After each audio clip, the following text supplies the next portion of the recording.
థంబ్‌నెయిల్‌లో పెట్టినట్టు ఒక్క షాట్‌కి 1500, 2 షాట్‌లయితే ఇంకో 1500 గావాలి అనే డైలాగు ఒక సన్నివేశంలో వస్తది.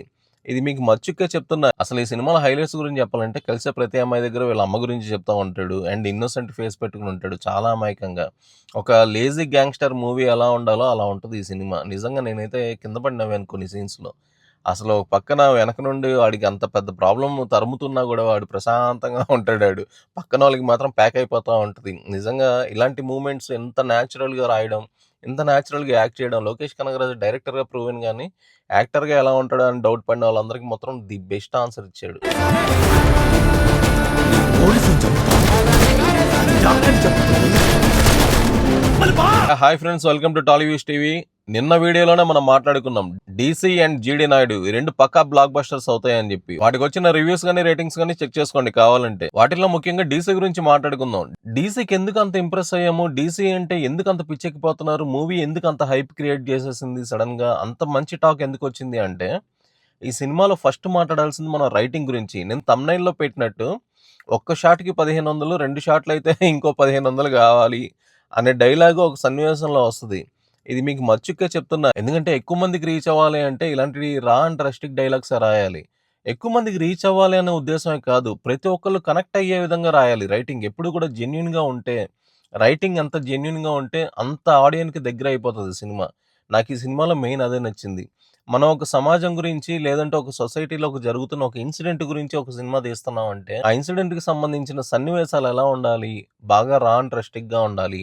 రియల్ లైఫ్‌లో మనం ఏం మాట్లాడుకుంటాం? రియల్ లైఫ్‌లో మనకి ఎలాంటి ఛాలెంజెస్ ఎదురవుతాయి? అలాంటి సన్నివేశాల్లో మనం భాష ఎలా ఉంటది? మనం ఎలా ప్రవర్తిస్తాము? అదే ఈ సినిమా. అలాగని సినిమా మొత్తం ప్రాస్టిట్యూషన్ గురించి ఉందా అంటే కాదు.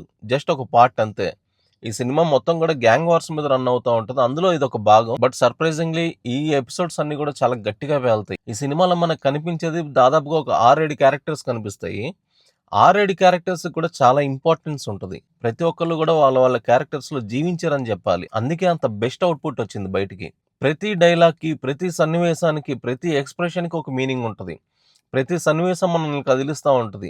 అసలు నిజంగా చెప్పాలంటే అక్కడక్కడ వచ్చే కొన్ని బోరింగ్ సీన్స్‌ని కూడా వీళ్ళ యాక్టింగ్ పెర్ఫార్మన్స్‌తో, వీళ్ళ యాక్టింగ్ స్కిల్స్‌తో మనల్ని ఎంగేజ్ చేస్తారు. ఇంతకన్నా ఏం కావాలి ఒక సినిమా మనం చూడాలి అనే రీజన్‌కి? ప్రతి డైలాగ్స్ అంటే ప్రతి సన్నివేశానికి రాసిన డైలాగ్స్ చాలా రియలిస్టిక్‌గా ఉన్నాయి. మ్యూజిక్ గురించి మాట్లాడాలి అంటే నాకు తెలిసి ఒక వీడియో చేస్తే సరిపోదు. 100 వీడియోలు చేయాలేమో. ఎందుకంటే మనం ఏదైనా ఒక హిట్ సినిమాలో వచ్చిన మ్యూజిక్ చూసి బావుంది, బ్యాక్‌గ్రౌండ్ చాలా బాగా కొట్టాడని మనం ఒక మ్యూజిక్ డైరెక్టర్‌ని పొగడ్డం పాపం. కంటిన్యూగా 100 సినిమాలకి అదే బ్యాక్‌గ్రౌండ్ మ్యూజిక్ ఇస్తాడు. అలాగే చెవులు పగిలిపోయేలా కొడతా ఉంటాడు. గుండెలు అదిరిపోయేలా కొడతా ఉంటారు. నిజంగా చెప్తున్నాను గదా! ఈ యాటిట్యూడ్ మారిపోవాలి. సినిమాకి వేరియేషన్ ఉండాలి. మనం ఎంతసేపు ఒకడిని చూసి ఇన్‌స్పైర్ అయ్యి మనం బాధేయడం స్టార్ట్ చేసినప్పుడు, ఎంతసేపు ఒకడిని చూసి ఇన్‌స్పైరే కాదు. మన క్రియేటివిటీ ఉండాలి బయటికి. ఎంతసేపు మనం వాయించేసి దడేలు దుడేలని ఇచ్చేస్తే మనకు అన్ని సినిమాలు వర్కౌట్ అవ్వవు. నేను అదే చెప్తున్నాను. 'డీసీ' లాంటి గ్యాంగ్‌స్టర్ మూవీలో వచ్చే బ్యాక్‌గ్రౌండ్ మ్యూజిక్ అసలు మీరు ఊహించలేరు. అంత ప్రశాంతంగా, ఇన్‌ఫాక్ట్ చెప్పాలి అంటే అసలు వయలెన్స్ ఎక్కువున్న సినిమాలో వచ్చే బ్యాక్‌గ్రౌండ్ మ్యూజిక్ మనకు మెంటలెక్కిపోద్ది. తలనొప్పొచ్చేస్తది. అలాంటిది ఇలాంటి గ్యాంగ్‌స్టర్ మూవీలో అసలు ఈయన ఇచ్చిన మ్యూజిక్, అనిరుద్ ఇచ్చిన మ్యూజిక్‌కి నాకైతే మతిపోతుంది నిజంగా. ఎందుకంటే మ్యూజిక్ కోసం బాగా రిపీట్ అవుతారు. ఖచ్చితంగా రాసిపెట్టుకోండి మీరు.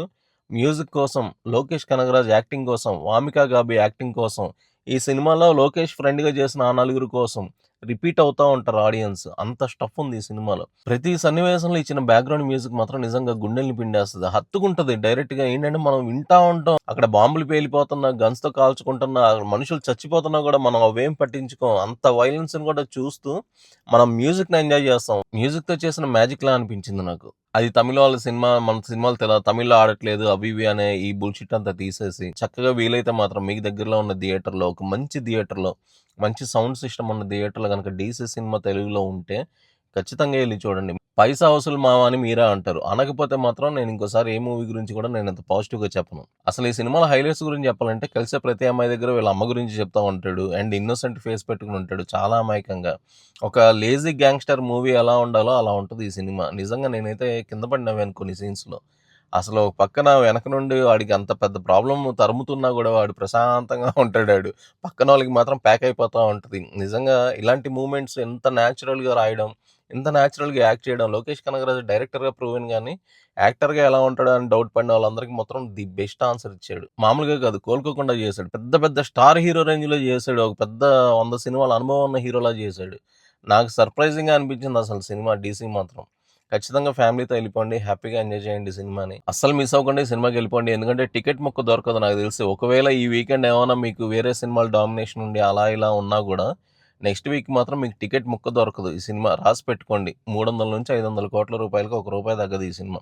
ఆ రేంజ్ కలెక్షన్స్ వచ్చేస్తాయి దీనికి. ఎందుకంటే అంత స్టఫ్ ఉంది సినిమాలో. నేను ఇంత గ్యారంటీగా డామ్ షూర్గా చెప్తున్నా అంటే అర్థం చేసుకోండి. ఆల్రెడీ ఒకవేళ డీసీ మూవీ చూసేసిన వాళ్ళు ఉంటే మీ ఒపీనియన్ అంటే కమెంట్ రూపంలో మెన్షన్ చేయండి. వీడియో నచ్చితే మాత్రం లైక్ చేయండి, షేర్ చేయండి, ఛానల్ సబ్స్క్రైబ్ చేసుకోండి.